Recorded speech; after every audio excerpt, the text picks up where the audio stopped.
Look how much I already ate of mine compared to his.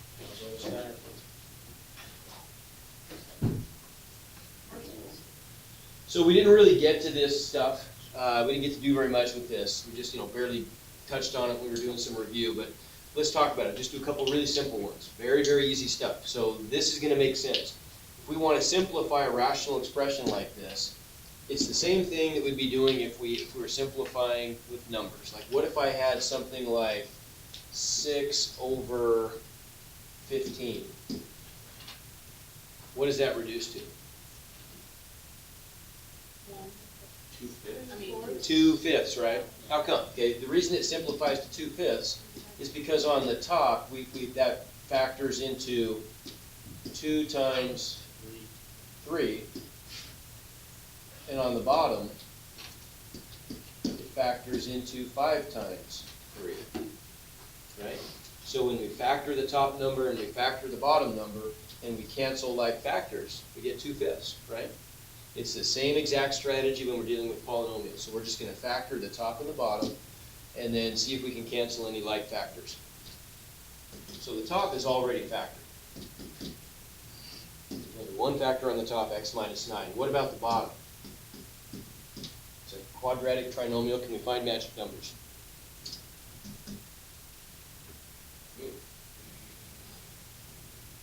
Multiply to negative 63 and add to negative 2. Oh, negative 9 or positive 7. There you go, negative 9 and positive 7.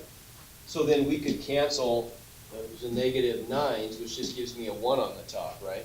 So our answer would just look like 1 over x plus 7. That's it. Okay, piece of cake. Factor the top, factor the bottom, cancel any like factors. Very simple. Okay, what about this? If we're finding a product, when we multiply fractions, it's much easier than adding or subtracting fractions. When we multiply fractions, we just multiply straight across, right? So if we multiply these two rational expressions together, on the top, we're just going to get x plus 3 times x minus 5. On the bottom, we're going to get x squared minus 11x plus 30.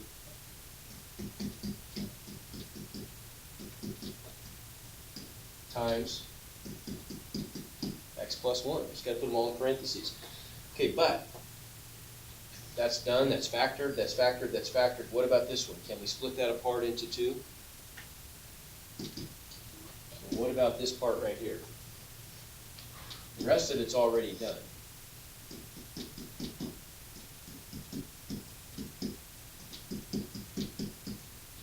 Are there magic numbers we could use to split that apart, that quadratic trinomial? X minus 6 and x minus 5. Okay, does anything cancel? X minus 5. The x minus 5's cancel, good. So we could cancel those guys, and then we're left with, when we do that, on the top we're just left with x minus 3. On the bottom we've got an x minus 6 times an x plus 1, so we'll just multiply that out. Right? Once we know that we can cancel like factors, then we just multiply everything else. So if I distribute the x, I'm going to get x squared plus x, right? If I distribute the negative 6, I'm going to get minus 6x minus 6, and then I can just combine those like terms. So I get x minus 3 over x squared what? Subtract 5x, very good, minus 6. Okay? And that's as much as we can do. Wouldn't it be x plus 3? X plus 3, you're right. Those are supposed to be plus 3s, aren't they? Yep. Okay?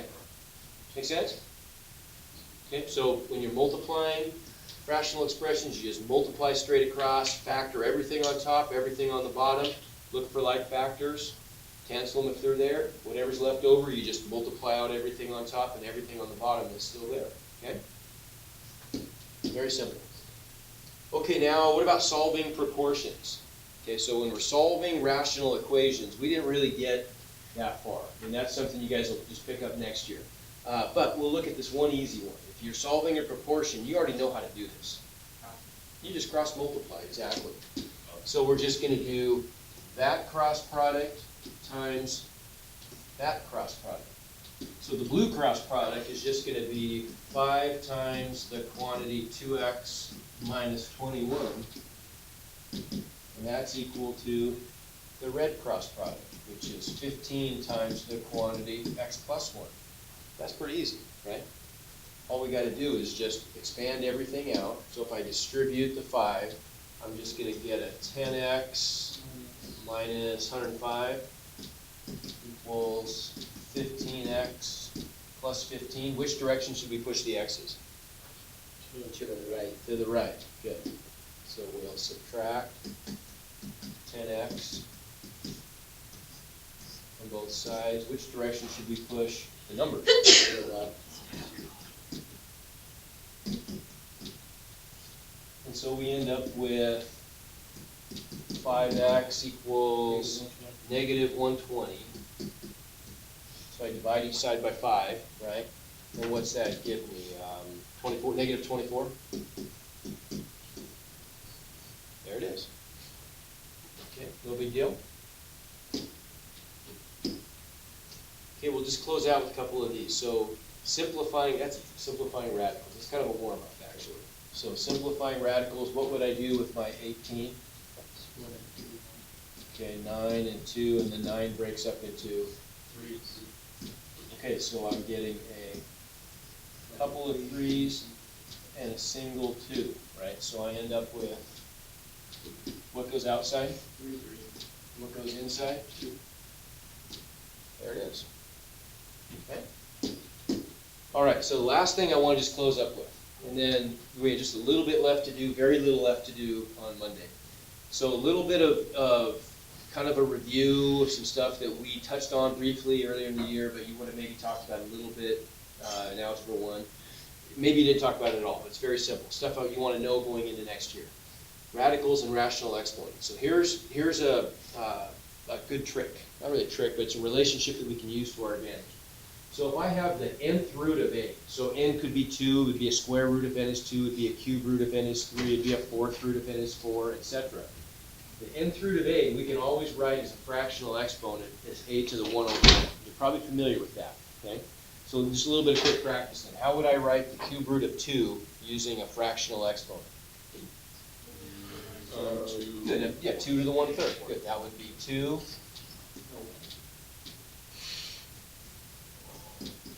How would I write the fourth root of x?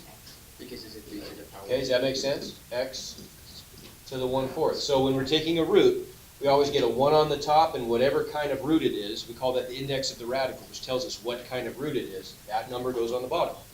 What about a square root of x? Good, because when we do a square root, we get lazy and don't write it, but there's a 2 there, right? Because square rooting undoes squaring, which is second power, okay? We can also reverse that. How would I write y to the 1/3 as a radical? Okay, so yeah, it'd be a third root or a cube root of y. What about the quantity 2x to the 1/2? Yeah, that's just a square root of the whole 2x, right? Okay, makes sense? Okay, we can go one step further with that. We could say that the nth root of a power, so if I have a to the m, and then I take an nth root of that, it's just like you'd expect. The m that goes on the top of the fraction, and the n goes on the bottom of the fraction. So we write that as a to the m over n. So how would I write, don't say it out loud here for a second, everybody look at this. How would I write the cube root of 2 to the 5th? So it's going to, say it again, Aaron? It's the cube root of 2 to the 5th. So it's going to be 2 to the... Okay, good. So the 5 goes on top, and whatever the kind of radical it is goes on the bottom. So 2 to the 5/3. We write it as a fractional exponent, okay? How about the fourth root of x cubed? 3 over 4. Okay, x to the 3/4, good. What about the square root of x to the 4th? 4 over 2, which would go down to 1. Ah, there you go. X to the 4 over 2, which would reduce to 4 over 2 becomes just a 2, right? It simplifies to 2. There's the imaginary Okay. You just don't write it.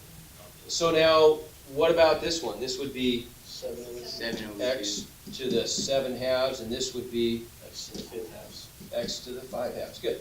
Okay, so the last issue then is we can use that last trick. The last thing we just did, we can use that to simplify radicals. This is something, this is, this doesn't show up in the books a lot, but this is a little trick I got. I think you're gonna like this. So if you do something like, I want to simplify the square root of x to the 6th, here's what you do. You're just gonna write it with a fractional exponent first of all. Okay, so we'd write that as x to the what? 6 over 2, which would be reduced to 6 over 3. 2, okay, so that reduces to x cubed, and that's our answer, piece of cake, right? If they divide, if it simplifies to a whole number or an integer, then you're done, piece of cake. But what happens, same thing with this thing, what's the square root of x squared? That'd be x to the 1. 2 halves, which is x to the 1, which is just x, right? Okay, but what about these? Now, this is a little tougher. When I get something like x to the 5th square rooted, square root of x to the 5th, what's that? X to the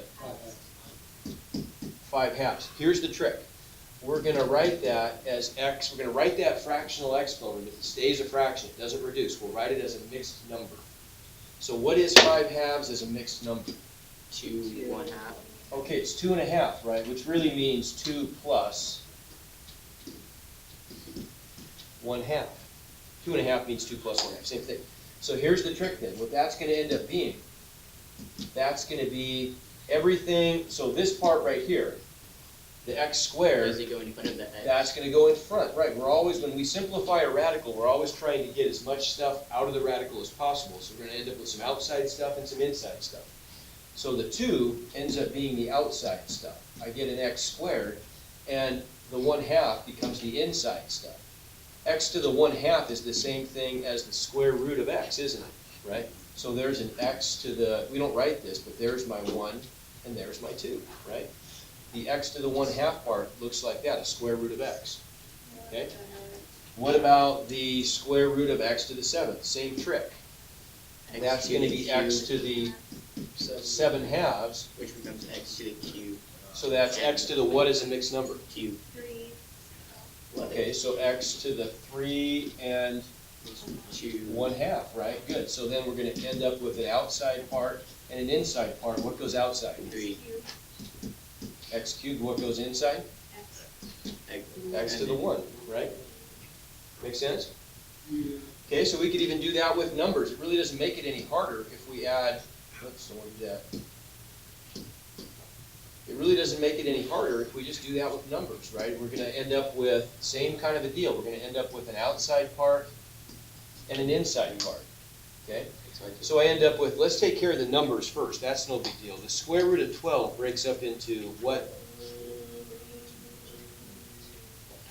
So I could do my 12 factors into what?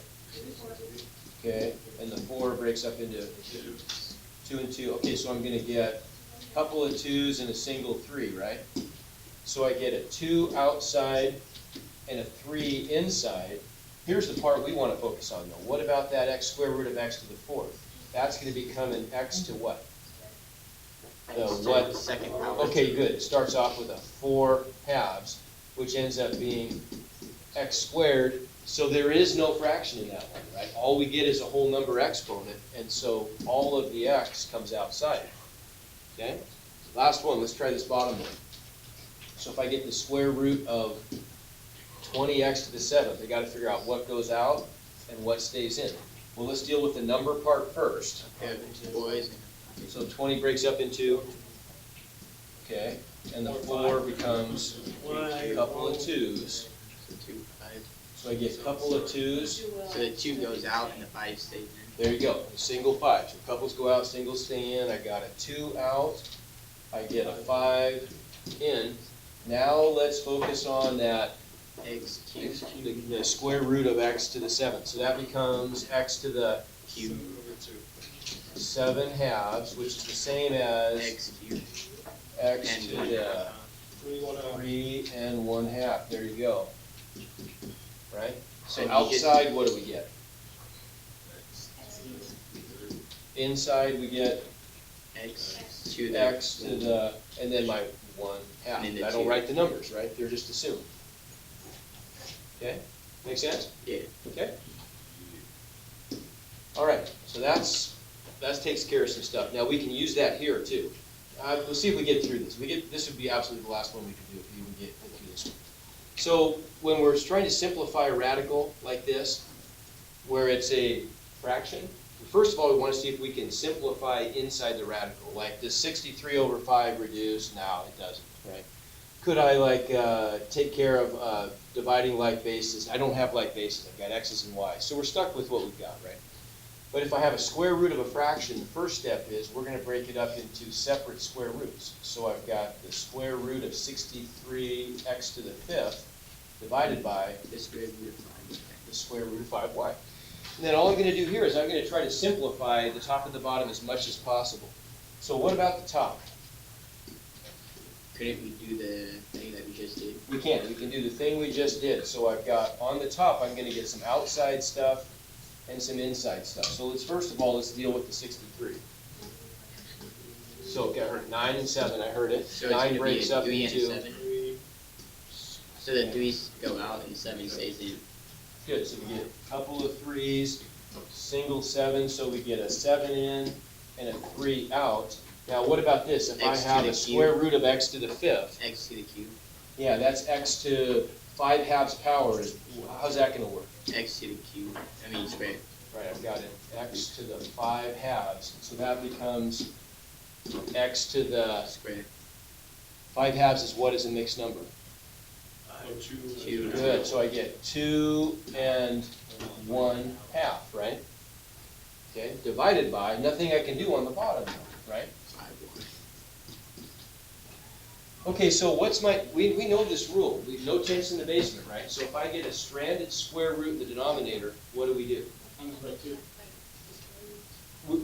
Okay, good, we're going to multiply top and bottom by whatever the stranded square root is. Because when I multiply a square root by itself, it's like squaring it, and so it cancels the square root, right? So we multiply both top and bottom by the square root of 5y. That cancels the square root, right? And so we end up with then, on the bottom, I get a 5y, no more 10 in the basement, that's good. Up top, I've got my 3x squared, and then what happens if I multiply a square It root goes times a away. square root? It goes away. Well, no, it doesn't go away in this case, because they're not the same thing, but if I have something like, just in general, here's a property. If I have the square root of a times the square root of b, how could I write that? AB square root. Ah, there you go, square root of a times b, right? I could collect everything under the radical, right? And really, isn't that what I did on the bottom, by the way? Yeah. I got the square root of 25y squared. The square root of 25 is 5, and the square root of y squared is y. So on the top then, we just end up with the square root of all that stuff. 7 times 5 is 35, and then I get an x times a y, and that's my answer. That's as far as I can go. Okay? We did it. Okay, we got 2 to go through on Monday, and then we're good.